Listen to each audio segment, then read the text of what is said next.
दोस्तों, जैसा कि आपको पता है, कल एडीजी वीके सिंह साहब माननीय हाई कोर्ट में उपस्थित हुए, जिसको लेकर के कुछ लोग जो कि इस भर्ती को रद्द करवाना चाहते हैं, उनके बारे में भ्रामक तथ्य फैला रहे हैं कि एडीजे वीके सिंह ही वो शख्स है जो इस भर्ती को रद्द करा रहे हैं, जबकि ऐसा बिल्कुल भी नहीं है। एडीजी वीके सिंह वो शख्स है जिन्होंने ईमानदारी से इस पूरी प्रक्रिया के अंदर काम किया और एक एक दोषी को पृथक किया। एडीजी वीके सिंह ही वो व्यक्ति हैं जिन्होंने 53 लोगों को आज सलाखों के पीछे बिठाया है। एडीजी वीके सिंह ने कोर्ट में बताया कि 6 लोग फरार चल रहे हैं, 10 लोगों की अभी इंट्रोगेशन बाकी है और उन पे शक है।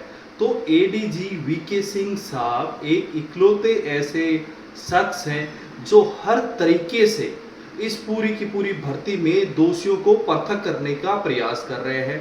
एडीजी वीके सिंह साहब ने बताया कि जो रिक्रिएशन टेस्ट उन्होंने सरप्राइज टेस्ट जो 700 से अधिक लोगों का लिया था, वो एक उनका जो इन्वेस्टिगेशन था उसका एक टूल था। उसके अंदर जब उनसे पूछा गया कि उनका रिजल्ट्स का क्या रहा, तो एडीजे वीके सिंह ने साफ साफ बताया कि जो रिजल्ट था वो अलग अलग श्रेणियों में रहा।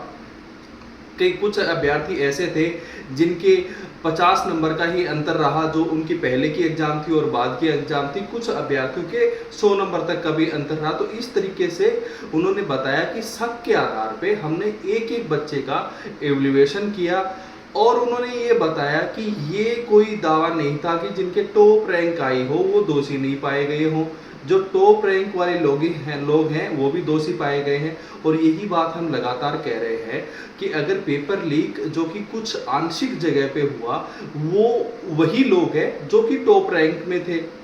दूसरा, हमने देखा कि एडीजे वीके सिंह के बयानों से और बाकी अभी तक जितनी भी कोर्ट के सामने तथ्य आए हैं, बाकी हमारे सामने तथ्य आए हैं, उन सब बातों से एक बात जाहिर होती है कि इस पूरे के पूरे मामले में जिस तरीके से सोशल मीडिया पे मीडिया के अंदर ये भ्रामक फैलाया गया कि बहुत बड़े लेवल पे मास लेवल पे पेपर लीक हुआ, ऐसा बिल्कुल भी नहीं हुआ। और कुछ छुटपुट घटनाओं पे ही पेपर लीक हुआ और जो पेपर लीक करने वाले लोग थे वो सिस्टम के अपने लोग थे जो कि आरपीएससी में बैठे हों, चाहे वो रामराम नायक राय का हो या फिर उसके बाद कुछ संगठित अपराधी यूनिक बाबू, सुरेश डाका, पौरव काले जैसे लोग हो। तो ये कुछ चुनिंदा लोग थे जो कि कई सालों से पेपर माफिया के नाम से इंडस्ट्री चला रहे थे और उन लोगों तक ये गया। लेकिन जैसे ही कार्रवाई शुरू हुई तो इस कार्रवाई से एक एक आदमी को पकड़ा गया और उसको सलाखों के पीछे डाला गया। तो आज पूरी तरीके से हम उस दो राय पे खड़े हैं जहां पे दोषी और निर्दोष को अलग अलग कर लिया गया है और दोषियों के खिलाफ पूरे राजस्थान के 8 करोड़ की एक ही आवाज़ है कि उन सबको जेल के पीछे डाला जाए और निर्दोष लोगों को अपना हक दिया जाए। इसके साथ ही जो लोग वंचित रह गए थे उनको उन दोषियों की जगह पे नियुक्ति दी जाए। धन्यवाद। जय हिंद।